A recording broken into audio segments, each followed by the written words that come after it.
سلام سلام أملاخ مساخم يكون كورات تخاتلتي أنا أملاخ مسكن سلام اللخو سخنون سلام كتكونا بعلت مولو تسفة مساخم زلخو حفتخم عينو مين لو مخا كم زات رواز زلخم كم يزبلت مساح نسرحي حزل كلمات يزلخو بحادي حبيرنا نسرح بروخاتي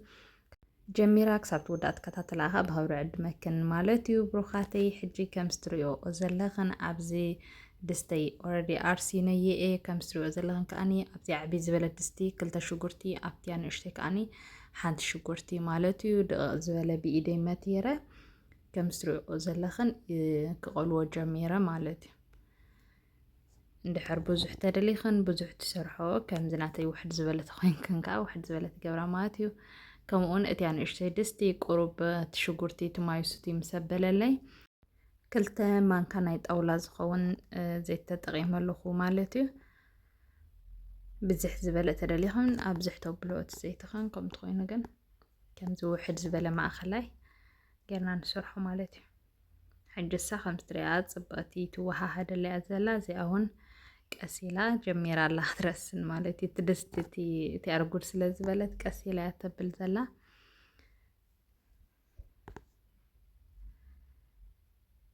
እጂ ከም ስሪዖ ዘለኽን ቁሩብ ምስቲ ዘይትኻ ከወሃህዶ እንዳኾስኩ ከይሓረኒ ፀኒሐ ማለት እዩ። ከምኡውን ኣብዚ ኮሚደረ ማለት እዩ ብኢደይ መቲረዮ ፀኒሕ ደቐቕ ዝበለ ገይረ ሓንቲ ኮሚደረ ትኸውን ከዓ ተጠቒመ ኣለኹ ማለት እዩ። በዚ ዝረኣኹንኦ ማንካ ከዓ 4 ማንካ ተጠቒመ ማለት እዩ። ንሱ ከዓ ምስቲ ዘይተይ ፅቡቅ ገይረ ምስቲ ሽጉርተይ ከኹሰአ كم ستريو زلخن إذا حنتو إندا تقلوت اللياكم إذا أون زيتي حدر بعد حمشت مان كتقول زخون كأبزي أتدقيم اللخ مللتي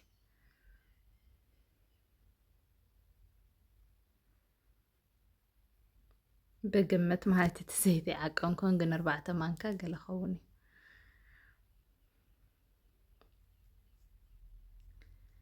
እጂ ከም ስትሪዮ ዘለኽን እዚ ዓባይ ድስቲ እውን እንዳቀይሐ ሽጉርቲ ጽቡቅ ይቆሎለ ያለው ከምኡቲ ኣወንቲ ኮሚደረ ምስቲ ሽጉርቲ ጽቡቅ ይወሃሃድል ያለው ማለት እዩ።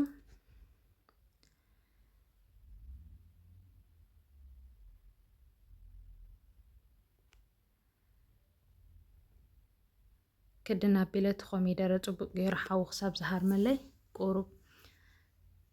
ክገድፎ እየ ማለት እዩ። ከምኡውን እዛ ሽጉርተይ እዚኣ ዓባይ ድስቲ ከምዛ ትሪኣ ጽብቕቲ ተቐልያትለያ ዘላ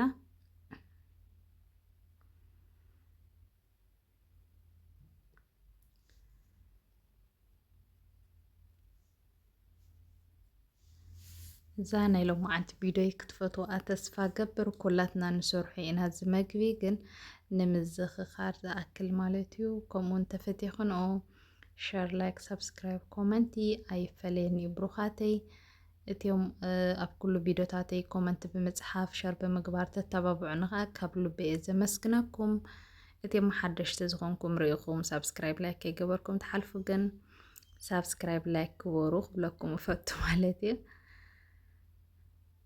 ኣብዚያ ንእሽቶ ድስቲ ከም ዝረኣኸናኒ ፍርቂ ንእሽቶ ማንካ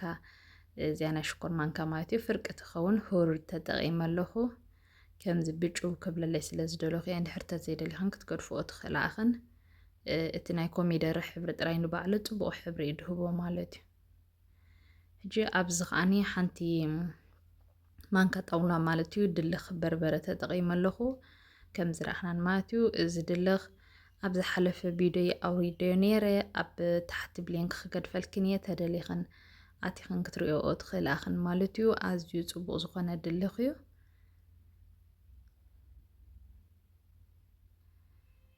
ሕጂ ከም ትሪኦ ዘለኽን ኩሉ ጽቡቕ ኮይኑ እዩ ዝቕለወለይ ዘሎ። ኣብዚ ከም ትሪኦ ዘለኽን እዚ ቀይሕ ዓደስ ማለት እዩ ሓፂበ ጽቡቕ ገይረ ሓፂበ ኣብ ጽፊፍዮ ፀኒሐ ማለት እዩ። ሕጂ ከም ዝረኣኽናኒ ከዓኒ ይኣኽለኒ እዩ ዝበልኩ ሓደ ኩባያ ዝኸውን ዓደስ ኣብዚኣ ንእሽተይ ተጠቒመ ኣለኹ ማለት እዩ። እቲ ስርሖ ዘለኹ ኣብዚኣ ንእሽተይ ኣልጫ ዓደስ እዩ። ኣብዚኣ ሓንቲ ከዓኒ ቀይሕ ዓደስ ይኸውን ማለት እዩ። ቀይሕ ሑካ ዝበዝሕና ንሰርሖ ኢና እዚኣ ኣልጫ ትሰርሓ ኣዲኽን እዚ ልጫ እንድሕር በርበረ ክንበልዕ ዘይንደሊ ተኾይንና ቆልዑትና ካብ ኩሉ ብዚ ዘለናዮ ማለት እዩ ቆልዑ በርበረ ክበልዑልና ስለ ዘይደልዩ ከምዚ ጌርና ሰሪሕና እንድሕር ተሂብናዮም ምሳና ኮፍ ኢሎም እንጀራ ክበልዑ ይኽእሉ እዮም ማለት እዩ ሕጂ ከም ዝረኣኹንኦ እቲ ዓደሰይ ቁሩብ ምስቲ ኮሚደረ ክስታይ ምስተወሃሃደለይ ከምኡ ውዑይ ማይ ማለት እዩ ሓደ ኩባያን ፍራቓን ዝኸውን ማይ ተጠቒመ ከምኡውን ጸሊም በርበረ ጨው ገይረ ማለት እዩ ኣብኡ ገዲፈዮ ኣለኹ ኣብዚ ሓንቲ ድስተይ ከዓ ኮሚደረ ሓንቲ ኮሚደረ ትኸውን የእትየሉ ንዕኡ ከዓ ከዲነ ገዲፈዮ ኣለኹ ማለት እዩ ከይሓርኒ እየ ነቲኣ ከይወዳኹ ናብቲኣ ከይደ ሕጂ በዚ ከዓ ጻዕዳ ሽጉርቲ 3 ሓባ ጻዕዳ ሽጉርቲ ከም ዝረኣኹንኦ በዝና ኢድ ዝቕጣቢለ ተጠቒመ ሕጂ ንሳታ ማይ መብሰሊ ተኣኽለ ዝበልናያ ማይ ጌርና ንገድፋ ማለት እዩ ካብ ድሓር ንውስኸሉ ገለ ከምቲ ዓቐን ናይቲ ዓደስና ርኢና ማይ ኣኽሎ እዩ ዝበልና መሊእና ንኸድና ማለት እዩ ቀሲላ ትበስልልና ሳ ሕጂ ብዚ ከዓ ከም ትሪኣነ ዘለኽን በዚ እውን ከምኡ ሓደ ኩባያ ዝኸውን ዓደስ ገይረ ማለት እዩ ናብኡ ንዕኡ ከዓ ፅቡቅ ገይረ ምስቲ በርበረይ ምስቲ ስልሰይ የወሃህድ ኣለኹ ማለት እዩ ንዕኡን ከምኡ ንእሽተይ ክድና ኣቢልዮ ፀኒሐ ድሓር ውዒ ማይ ኣዳልየ ስለ ዘለኹ ውዒ ማይ ክገብረሉ እየ እዚኣ እውን ልክዕ ከም ተቐዳመይቲ ከምቲ ዝበልኩኽን እቲ ማይ ይኣኽሎ እዩ ዝበልናዮ ጌርና ኢና ክንገድፋ ማለት እዩ ኣብዚ 2 ኩባያ ውዒ ማይ ተጠቒመ ኣለኹ ከምኡውን ጸሊም በርበረ ኣዝማሪኖ ጡሕን ዝነበረኒ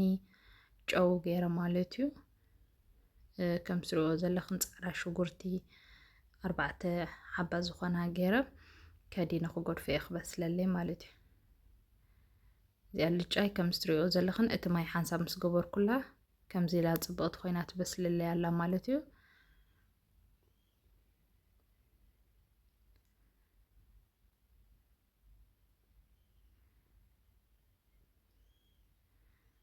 ከም ትሪእዎ ዘለኹም ኩሉ ጽቡቕ ኮይኑ እዩ ዝበስለለይ ዘሎ እዛ ዓደሰይ ከዓ ከም ዝረኣኹንኦ ኣየብሰልክዎን ማለት እዩ ደየብሰልክዎ ከዓ ናይዚ ዓዲ ዓደስ ኩላትና ንፈልጦ ኢና ቀልጢፉ እዩ ከምዚ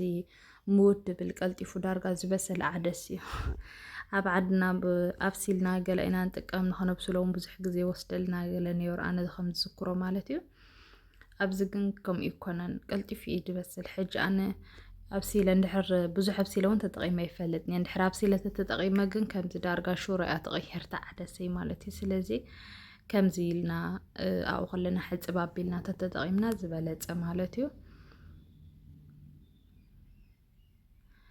ናይ በዓል ኣፍሪቃ ደሓን እዩ ከምዚ ትርር ዝበለ እቲ ዓደስ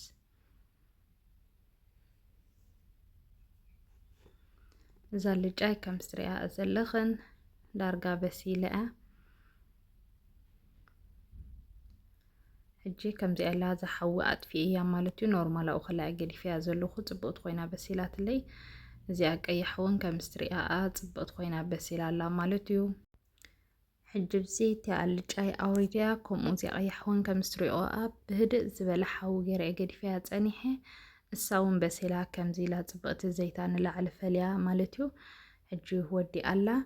ኣብዚኣ እንድሕር ሰሰግ ትረኽባ ትኽእልክን ሰሰግ ተጠቐማ ብጣዕሚ እዩ ዘጥዕመልካ ማለት እዩ ከምኡ ሕጂ ብዚ ኩሉ ሬድ ገይረ ኣለኹ እዚኣ ልጫይ ከምዚኣ ገይረያ ኣብዚኣ ሳላጣ ማለት እዩ ብዚ እውን ቀይሕ ፀብሒ ኣዳልየ ከምዛ ትሪኣ ክፅብቕ መዓት ኮይንለይ ማለት እዩ ብሩኻተይ ክትፈትዎ ተስፋ ገብር ተፈቲኽንኦ ሰሪሕክን ፈትንኦ እምበር ብሩኻተይ ናይ ሎማዓንቲ ቪድዮ ነዚኣ ትመስል ነይራ ኣብ ቀፃሊ ብካልእ ቪድዮ ብካልእ ትሕዝቶ ክሳብ ዝምለሰክን ሰሰናዩ ተፈቲኽን ተፈቲኹማ ናብ መሓዘትኩም ሸር በልዋ